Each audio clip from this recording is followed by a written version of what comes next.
with Joe. Let's just say you and I have never had any interaction together.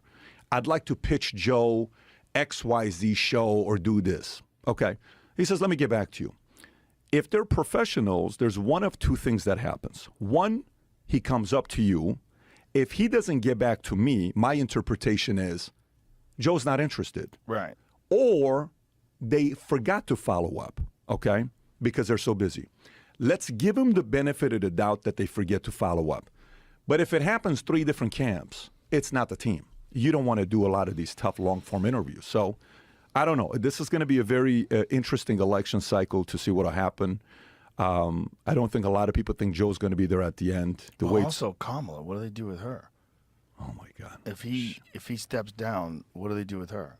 Do people demand that she runs? Like I think one person would lose their minds if Joe steps down. Someone would absolutely lose her shit. You know who that is? Who? Hillary. Yeah. She's not the first. Kamala becomes the first president. You know, if he steps down before, right, or if he finishes, I mean, that's some crazy stuff right there. Yeah, I just can't imagine the United States wants President Kamala Harris. I don't think anybody wants that. Nobody wants that.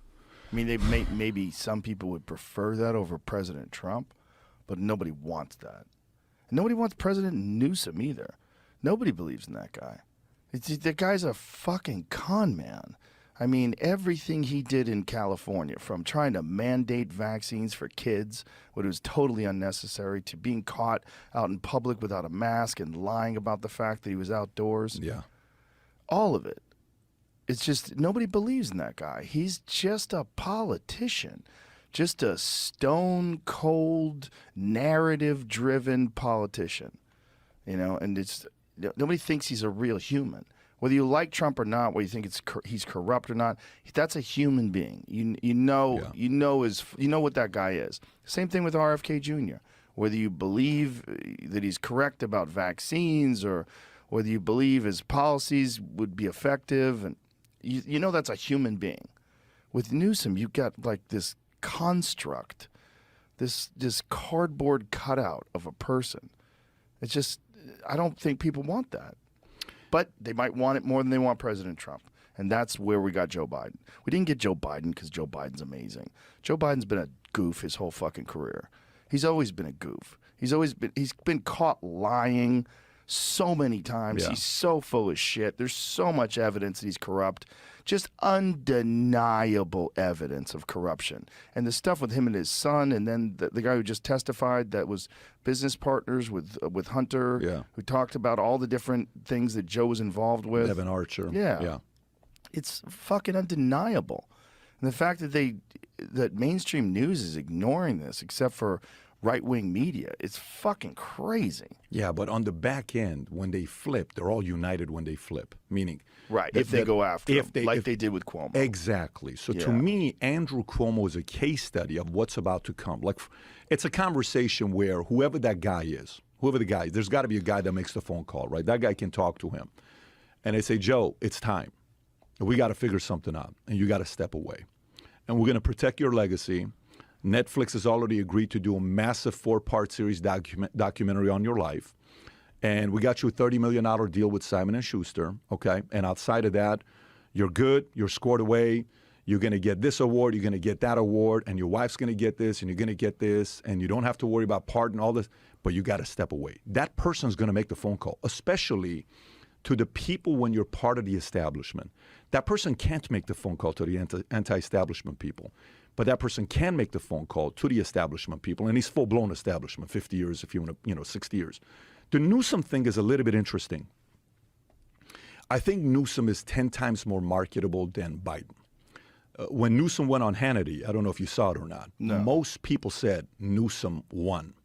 And oh, my God, he did a very good job representing himself as a politician. First of all, what you're doing is you're going in enemy territory, Sean Hannity.